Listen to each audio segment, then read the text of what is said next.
Welcome back. Cyberspace podcast. Empirical freedom.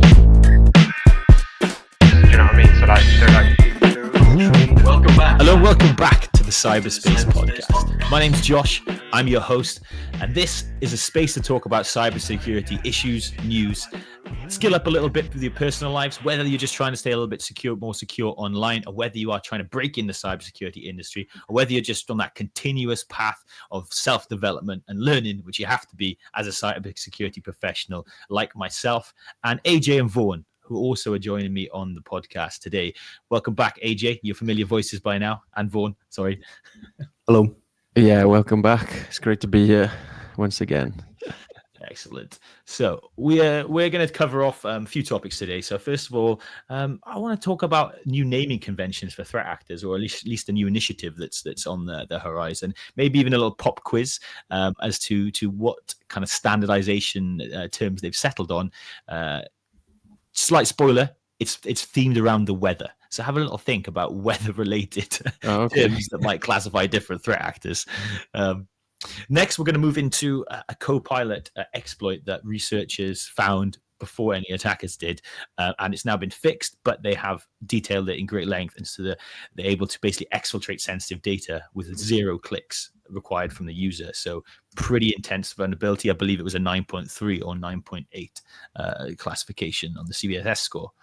And finally, if we've got time, we're going to look a little bit into the geopolitics of the world and talk about something I don't think has been publicized in the news much, but there was a cyber attack that went alongside the bombing of Iran. So Israel, as well as launching bombs and attacks in different military targets in Iran, also launched cyber attack, and just kind of represents the modern warfare that we're in today, as we've seen in previous discussions when we've discussed other conflicts.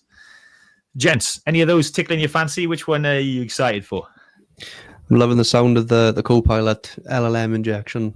Oh, mine's definitely, I like a bit of geopolitics hacking, so it's definitely the Iranian bank linked hack. Or is it? Yeah, Iranian bank. That sounds really Israeli linked Iranian bank hack. It's a bit of a mouthful. Yeah, I was trying to get it out. Yeah, but Vaughan, no surprise you like the AI angle, and AJ in geopolitics, I like that one. That's an interesting one too. So I'm not going to start with either of those. Yeah, threat actors. Yeah, I think. Yeah, I mean the threat actor. Do you know what? Let me go back on myself. I'm a man of the people. Let's do that one at the end, because then we can do that little quiz, and that might be a fun way to end.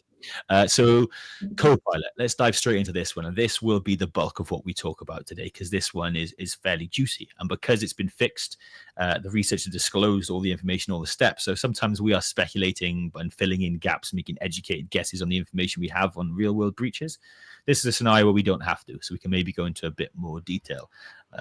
Gents, do you guys use the LLMs? Do you use them in personal life? Do you use them in your work life as well? Use them in personal life. I know we'll be talking about CoPilot today. I'm not a big fan of CoPilot personally, so I don't actually use it that much, which is probably a good thing considering more about to speak about. Yeah, I don't tend to lean into much of Microsoft products these days, so I haven't actually used CoPilot at all. But yeah, again, based on this story, sounds like a good thing. But yeah, LLMs, I use them as like personal assistants, kind of helping out day-to-day analysis, things like that. So yeah, definitely use them, but haven't used this one. Mm-hmm. So you ChatGPT? ChatGPT and Grok are usually the ones I use most. Grok, interesting. I've not touched that one. Apparently, CoPilot is just a different front end for ChatGPT. I believe it's the same. It's the same thing that powers it. Although everybody does say I prefer ChatGPT, but one of the areas that it excels at, I believe, I haven't tested this myself, but because it's Microsoft, they have the might of Microsoft integrations, and so a lot of organizations have favored CoPilot because it plugs into. They're using Teams, Outlook, SharePoint. It plugs into all their internal data, so it not only can get stuff from the web, but it can also say, so and so said this in the email, or so and so made this document recently, and here's an answer from it. So makes the workers more efficient if they don't have to trawl through a doc, but they can just ask CoPilot a question and it can do that for them, right?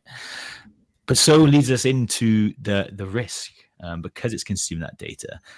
Essentially, you're able to send an email to somebody that will then get consumed by CoPilot. This is the high level stuff. We'll go into more detail.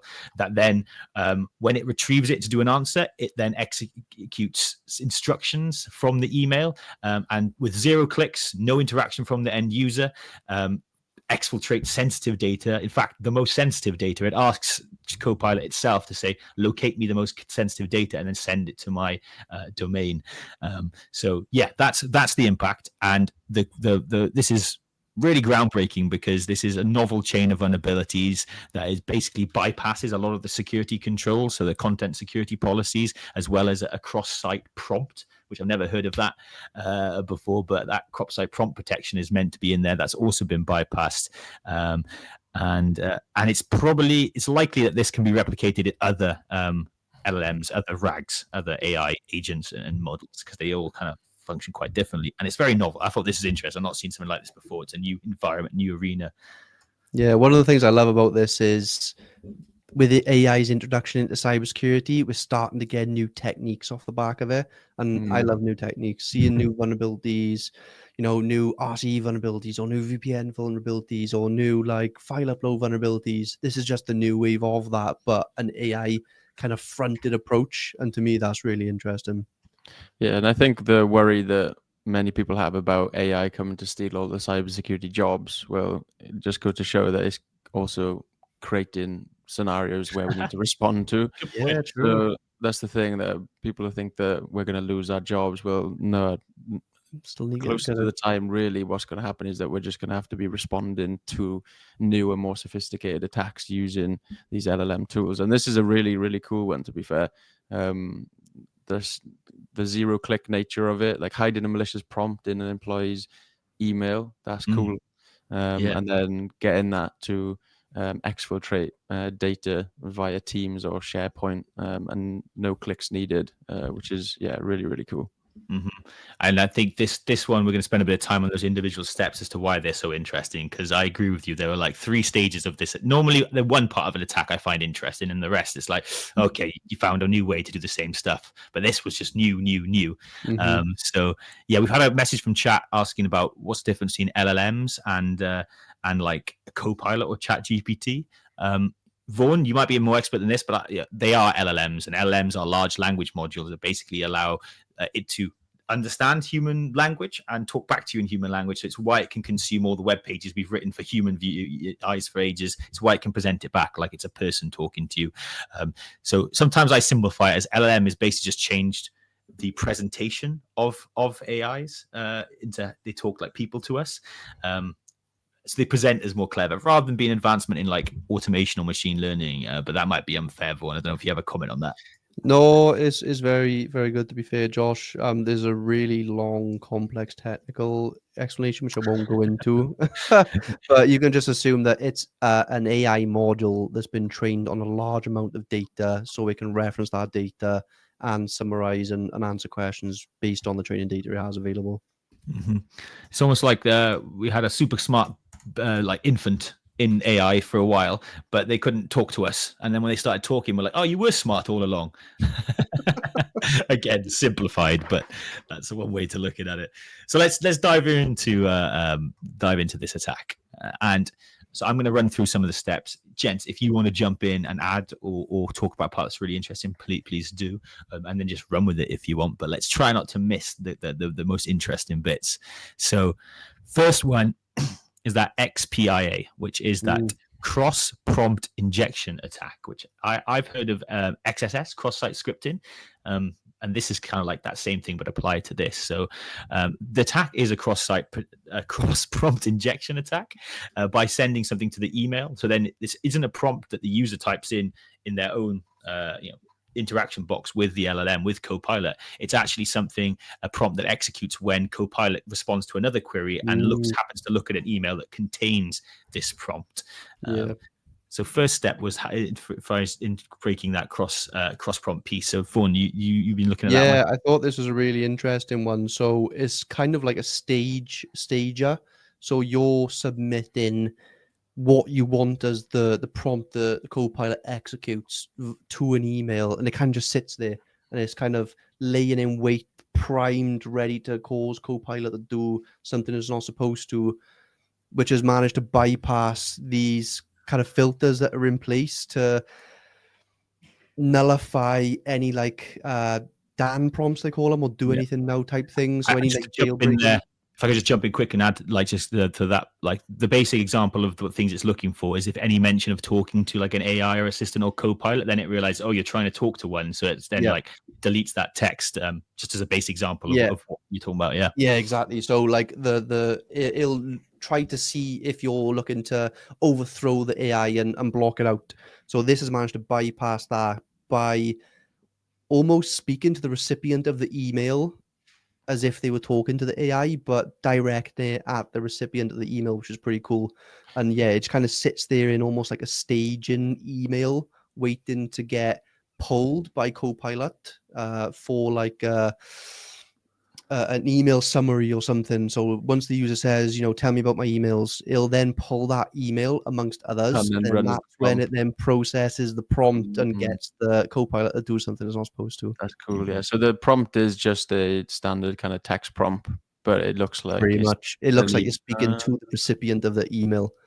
Mhm. nice. That's cool. That is really Yeah. cool. Nice. And so getting that prompt in there, that's the first stage in the email, and then a way to consume it. But even so, even when it grabs the email, there is still a level of protections to make sure that it doesn't like execute code, right? Or execute commands.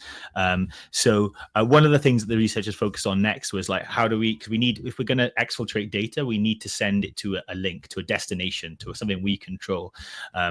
But links, as we all know for our whole lives, before we even worked in cybersecurity, links can take you to bad places, and so it's probably the most obvious thing to scrutinize and sanitize, or make sure it doesn't execute, but it's just there available to them, right? Take the teeth out of it, so to speak. So the first, if they were to just kind of put out the like some, what do they call it? It's the external markdown, which basically is like computer language for how to like present things. It's as basic as like if you put asterisks on either side of a letter, then it knows to make them bold, right? I see what you mean. Yeah. Yeah. I had to Google what that was because you see it all the time, but you never really think about it. I never knew had a name. But yeah, so it has lots of rules around these markdown links to like, hey, don't execute that one, or hey, if you see that, let's not do it. So if you were to display a link and say, here's a link you like to display, it's like, no, I'm not going to do that. Interestingly, they found if they said here's a link to display and then they coded it as the link was reference, and the reference elsewhere said reference equals this link to our evil website, it would show it and it as a link, and so it would allow it to run. Is that a fair assessment of this? I got some smiles in the chat, so I'm never sure. Yeah, I was struggling to understand this one personally, but it seems like you've hit it on the head. Yeah, danger of sometimes simplifying these things, but it did take me a few reads of this. And I would encourage anyone to read this. And let's shout out aim.security. We should have done that earlier. They are the researchers who disclosed this. But yeah, so once we've got that link, they were like, great, we've got a link that now clicks. But actually, it then required the user to click on it. And why are they going to do that? Or how are we going to make them do that? It'd be better if we could make them not do that. So then they said, hey, if we actually embed the link as an image, so then when you ask it to return an image, the image actually then gets the browser to go to that link in order to return the image, right? I don't know if I explained that quite well, but it's so yeah, this is where the no click portion comes into it. I love the fact that this is where they went. So originally, with just getting the link to display on its own, they required the user to click on the link in order to execute the vulnerability, let's say. But where they then went was, we don't want someone to need to click on the phishing link. Let's try and get a link to automatically execute. And that's where, Josh, as you mentioned, they then went over to image-based links. And the reason for that is when an image is embedded with a link, certain browsers will kind of preload the link for the image. And that way, they have that zero-click emphasis because the browser is executing the link for them, which removes the requirement for a user to then click on the link, which again is really cool. Yeah, if anyone's ever done any basic web code and or even you just inspect source on a web page, you're on this web page right now, you might see it might say image equals, and it will say like www whatever. It just allows them to then buys the links elsewhere. So then it just grabs that image from that link, and so the browser clicks on it. no click it done for you, automatically done. But there was another blockade. If we're going to do this, there are certain there's something called the client's content security policy, which is often used for client-side protection, because it basically there's a few different ways you can use this in WAFs and all over the place. In this, what matters here is that for a link to execute, it needed to be on a pre-approved allow list. So And basically, that's auto browser execution as well, right? Yeah. So I think it lets you click on a variety of links if you like the references that it provides. But I think for the auto execution, that's where the CSP policy comes into play. So they looked at, okay, what's approved as standard, and lo and behold, pretty much everything that's owned by Microsoft is pre-approved as standard. So then they went around, okay, how can we go in, look at use another Microsoft solution as a link that then allows us to get to our attacker destination and do that that exfiltration, which is the final objective they're going for. So that's where they were able to use, well, it mentions Teams or SharePoint for the for that part of the attack then, because it was just Microsoft products just see them as kind of authorized. Is that what you mean? Yeah, so this is something that I've been talking about. I was talking to my SOC team a while ago about it, but I think I might share with you guys, living off trusted sites. It's this kind of similar type approach. So with the preload for the browser, like Josh mentioned, there's certain sites that is approved to do so. And the first one that they went with was SharePoint, right? They had to do some searching to figure out, okay, which SharePoint site could I inject a malicious site, a malicious code into? So when that executes as a kind of preload, it'll then navigate to my malicious server, or execute my malicious code as that preload. Josh, if I can just take this bit, part of that was they had the issue that in order for that to run, they had to actually accept like themselves into the organization because it was done via SharePoint. So when that preload actually fired, there would be some sort of pop-up to say, do you want to join this SharePoint organization? So obviously it worked, but they needed to kind of get in, and the user had to click accept, which made sense because it looked like they were going to a SharePoint site to access stuff, but also another step that they didn't want to have in place. Yeah, we're trying to get to that 0 clicks. If I could rewind you back a second, though, or AJ or Vaughan, SharePoint ain't a bad website. Like, how did putting a SharePoint link mean that they could then include their instruction, their command, or their dodgy website? We missed out that step, I think. Oh, so the use of SharePoint for the exfiltration part, you mean, is it? Yeah. Well, it would be authorized in the environment, as they're obviously using Microsoft products. So SharePoint is going to be something that's readily available by all employees. So it would have been kind of trivial, really, to exfiltrate that way. It's allowed via the CSP. Yeah. So sorry, I must have not phrased that question right. But like SharePoint.com, owned by Microsoft, nothing dodgy in there, right? But they actually found a certain URL where within the attacker's SharePoint tenant, so like you said, Vaughan, it wants to say, hey, do you want to go to this random SharePoint place?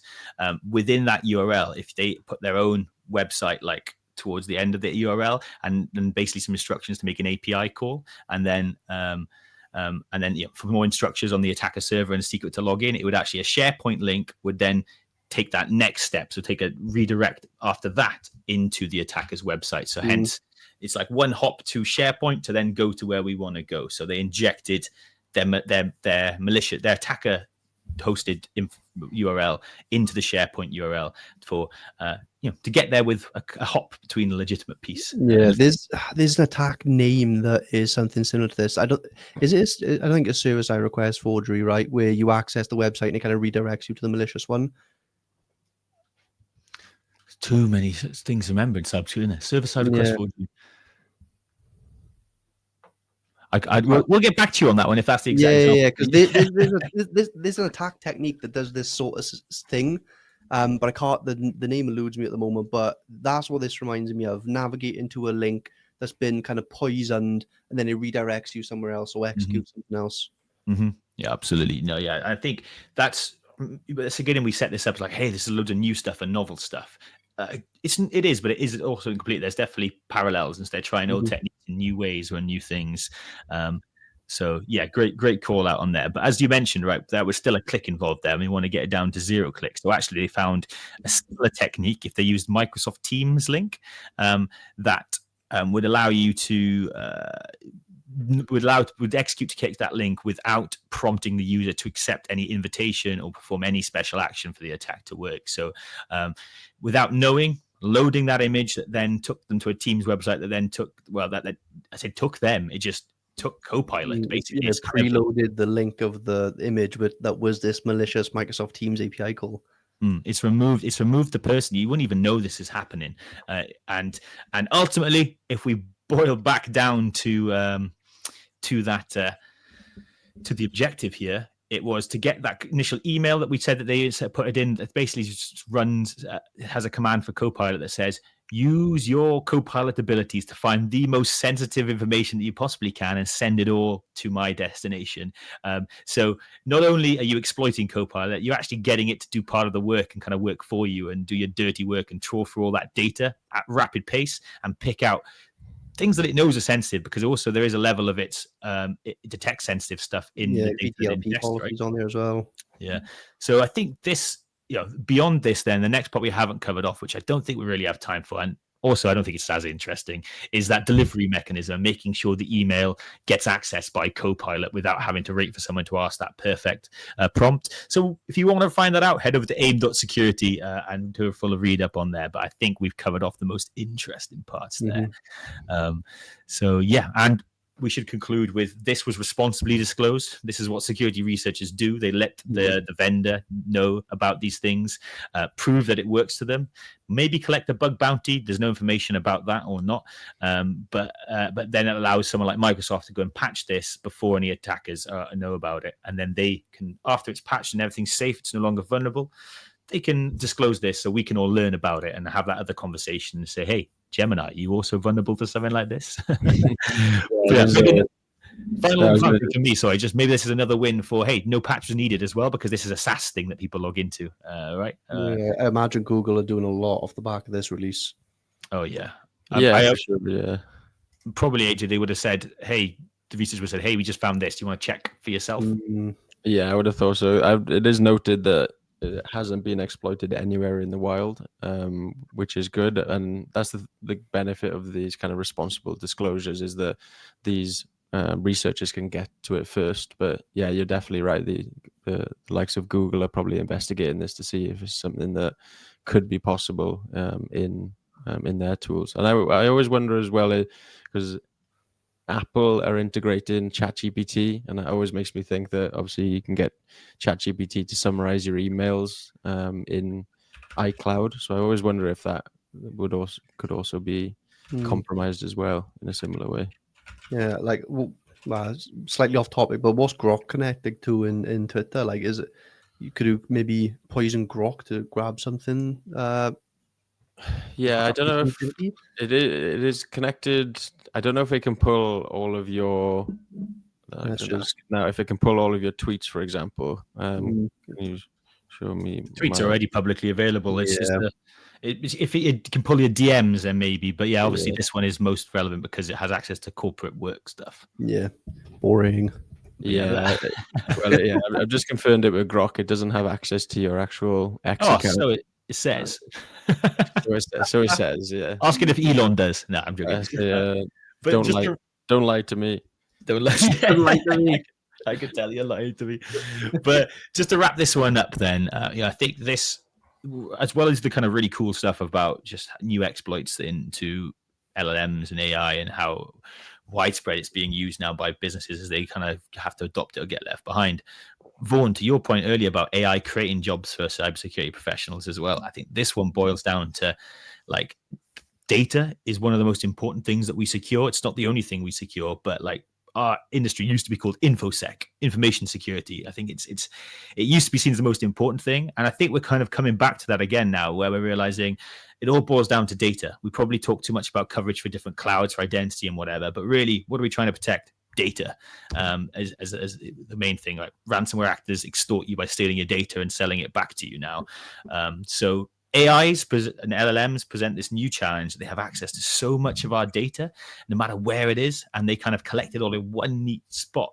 And in this example, they can even tell you, hey, this is the most sensitive stuff, and I'll send it directly to you. So it's a new exposure for data, I think. And there's been so much talk now on how to secure LLMs and how to secure agentic AI, because I think, it's going to be the next big attack surface. Yeah, I'm wondering how long it's going to take threat actors to start exploiting some LLMs to aid in the extortion or aid in the ransomware chain. That'll be super interesting when that would be cool. perseverance happens. I can't wait to respond to these incidents, boys. These sound Nice. Yeah. Well, honestly, what's going on? Yeah. New incidents keeps it fresh. Also, another reason why, if you get into cybersecurity now and you think, hey, I'm never going to know as much as everyone else, AJ doesn't know much about LLMs right now. He's starting from probably the same level as you are on your cybersecurity journey. So exactly, a lot of this story, I've had no idea what's going on. So you've got to start somewhere. You must not have seen this one. Won't I ever have read this already? Cyberspace podcast. Empirical trading. Next few stories, right? So, geopolitical angle. AJ, you like this stuff. There's a huge amount to report on this because there isn't details readily available. I'm not sure we'll ever get them with this the way that the world currently is in this scenario. But you probably heard in the news, everyone listening to this, about the conflict between Israel and Iran. We aren't here to talk about like really the geopolitics of it or comment on the angles or intentions behind it. We're here to talk about facts and talk about cybersecurity. So as well as the missile strikes that were conducted both ways, but I think most impactful on Iran, there was a cyber attack that went along with it, where they attacked the banks. Don't know how, don't know what they did, but no one could get in the ATMs. And so, it just shows that these things, there are many angles to attack someone. You want to come from all fronts. So, cyber is a big part of that these days. AJ. Yeah, and this story hasn't actually seemed to be broadcast that far from what I can see. Well, it doesn't seem to be that well known. I guess I just haven't seen it. But only dug it today, to be fair. This is breaking. Okay, nice. Yeah, and I think that's what it goes to show now that and we had questions at the start about the countries that have the best cyber capabilities. Well, the truth of the matter is that all countries have these capabilities and will always deploy them when conflict arises. And very much the wars are now fought in cyberspace. And I thought this one was quite interesting that they did target the banking services. That is kind of going directly for the citizens, really unable to process their account, do any withdrawals, make any payments, and everything is very linked to electronic payments these days. Credit cards, debit cards, cash is kind of pushed away a little bit, so it would really affect a population if you could disrupt their banking services. So on the Israeli side, you can see why that would be a target for them as well during this tension. So I had that same initial reaction as you, and this is probably because I read the breaking news story that I saw a little bit more of their motivations. Because initially I thought, isn't that a bit extreme to kind of, it felt like a part of an attack on the civilians, not directly, but like trapping them because they can't maybe pull out their money from the ATM and flee the country. So maybe trapping them in a bomb there. That was my initial instinct from reading it, but actually the article I read went on to explain that it's part of disrupting their fuel, their exports. So they obviously a lot of oil fields and stuff there. By targeting the banking system, they've also strike some of the logistic things. So basically it's trying to economically suffocate them by stopping their main revenue stream, which is exporting oil and petrol and diesel and all the bits that come with that. Yeah, I noticed that some of the articles that I've looked over here say Iran have tried to say that the disruption was fixed quite quickly. So it would be interesting if more details do come out about this attack. But as you mentioned, we might not see as much detail this time. But their kind of central bank is claiming that there's no major impact. So yeah, it's interesting because they obviously don't want to claim that there has been a big effect from this cyber attack to try and potentially downplay it a little bit. But we would ultimately like to find out the exact details at some point if they do come. Yeah. If you're in a real fight and you get punched in the face, you'd want to pretend it didn't hurt. Yeah, exactly. Yeah. kind of why we're not probably not going to get the details either way. And in these geopolitical ones are always a little bit tricky because propaganda plays a part. For sure. So, like last week, we talked about the Ukrainian-Russian one and how they said that as well as they'd done a devastating attack on the some of the Russian intelligence. Oh yeah. They said now there's nothing we don't know, and part of that is probably just making them look over their shoulder or doubt themselves a little bit because they're like, oh, do they know this? Cyberspace podcast. Empirical freedom. Moving us on to the wrap up the podcast. Last story, Vaughan. You fancy spider, chubby ferret, APT 729, chromium bichloride. Any of those mean anything to you? Chubby ferret actually won. That's hilarious. Yeah, we don't rehearse this podcast. Yeah. Nor did I know I was going to do that. But what do those mean to you? I don't know, just some random ass animal names, no? Come on, are you playing along? You know the Yeah, answer. I'm playing along. Yeah, the awful variations of company created threat actor names. actors, yeah. Yeah, and so which brings me on to the next story. This we they're Microsoft and CrowdStrike, probably two of the biggest, but not the only ones who kind of profile threat actors and give them nice names. Microsoft, I think one end of the scale, use the I think they use they used to use the periodic table elements, and then they run out of elements, and then they moved on to APT number. Okay. Right, I think they started sharing that, which is also what Palo Alto do. Clearly, CrowdStrike won the marketing battle because I have an action figure of like Buffalo Bill. Those action figures are cool. They are cool. They are cool. Buffalo Bill, like The worst threat actor ever. But yeah, there's all these different names, and while everyone does have unique insights that mean they do have something to share that's probably different, the struggle for us, I think, is sometimes we've had this problem on the podcast. We're like, are we talking about the same threat actor? Even in one story, we trip up on ourselves, or because there's just so many different names for them. So, like Vaughan, AJ, when you're doing threat hunting or doing applying threat intelligence, and you use the intelligence on these threat groups, you apply that into your daily business, and do you have any issues with like duplication of efforts here? Yeah, so we're always using kind of latest threat intelligence to inform our threat hunting and new detections. But yeah, in terms of, that's why I always find that the intelligence is good, but you don't actually 100% know which threat actor group it's always coming from.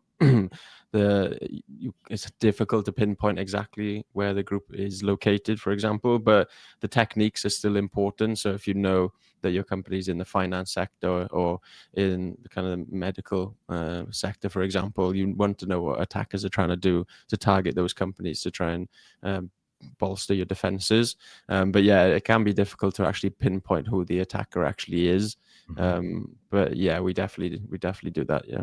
Yeah, and you may even have had SOC analysts arguing, saying, no, I think this is Chubby Ferret, or I think this is APT 701, and not realizing those are the same thing. And also, if you do think, hey, this is Chubby Ferret, you also want to know, hey, what does everyone else call this? Because then they might have other indicators that you can pull from and you can use to help aid you in that breach investigation. So it just creates more inefficiency. And I think historically it's been a bit.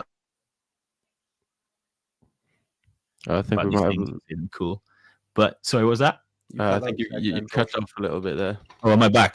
Did I knock my cable? Historically, it's been maybe we've been quite happy to allow that, but I think threat actor profiling has been more and more important as we are looking for the more advanced detections or advanced threat hunting pieces. So these companies, Microsoft, CrowdStrike initially, then Google's Mandiant and Palo Alto jumped on board. There may be some more as well, have all agreed to have a repository that unifies the name. So if it's Chubby Ferret, you can log into this central repository and see Chubby Ferret is also this, and this, and it should be a great way to have a centralized location for all the links to different research from different companies, so you can kind of combine them and ultimately have better time to resolution. So, Vaughan, sadly, they aren't going to take away their individual names. They still want to do that, but you're now going to know which ones are linked, and so you won't have that problem scratching your head or arguing. Is that a win for you, or are you just like, hey, I don't really care? Yeah, there's probably some documentation out there that links them together anyway. I guess it is a bit easier, but even just things like the MicroAttack website, they usually link threat actor names together. So, I mean, yeah, it's helpful. We'll probably add to some efficiency gain, but yeah. He's not impressed. Fair enough. Right. It's probably good when we disagree. I think it's a good step forward. Maybe I can see your point that, hey, how much more efficient does it make us? But maybe it just makes it a little bit more accessible as well to stakeholders. Maybe it's not just intended as a benefit for us as security professionals. I think it'd be more beneficial if the individual companies agreed not to use their individual ones anymore. Then they would be a larger leap ahead, because they were nullifying any potential of misdirection. But if they're going to be like, oh, we're just doing it to make everyone happy, but we're still going to use our own stuff, then what's the point in that? Mm-hmm. Well, we don't have time for the quiz, and I was going to say that there's an agreed level of naming conventions based on the weather that Microsoft were going to use, and I was going to see if you guys remembered any of them or could interpret any of them, because there's some weird ones. I reckon I can interpret one quickly. Is finance related to rain? Oh, I believe it is for Microsoft, and it isn't for CrowdStrike. It's related to spiders. Ah, okay. And I've lost my link with the diagram. So here it is. Okay, which it's not here. Forgive me. Maybe people can do that at home. Play that amongst yourselves. We'll start it off next pod. Yeah, and with that, we'll wind it up. So thank you so much for listening to us. This has been the Cyberspace Podcast by Empirical Training. My name's Josh. I've been your host. I've been joined by the other Empirical trainers, Vaughan and AJ. If you want to hear more of us, you can follow us, subscribe to wherever you get your podcasts, interact with us as well. Give us some comments. We love to see the feedback. And actually, you can see us recording these weekly live on Tuesdays at 8 p.m. BST on YouTube. So head on over there to catch us. And if you need more of us in between those moments, between the podcast, between the recording, then we have a cyber community on school with a K.com/cybersec. See you next week.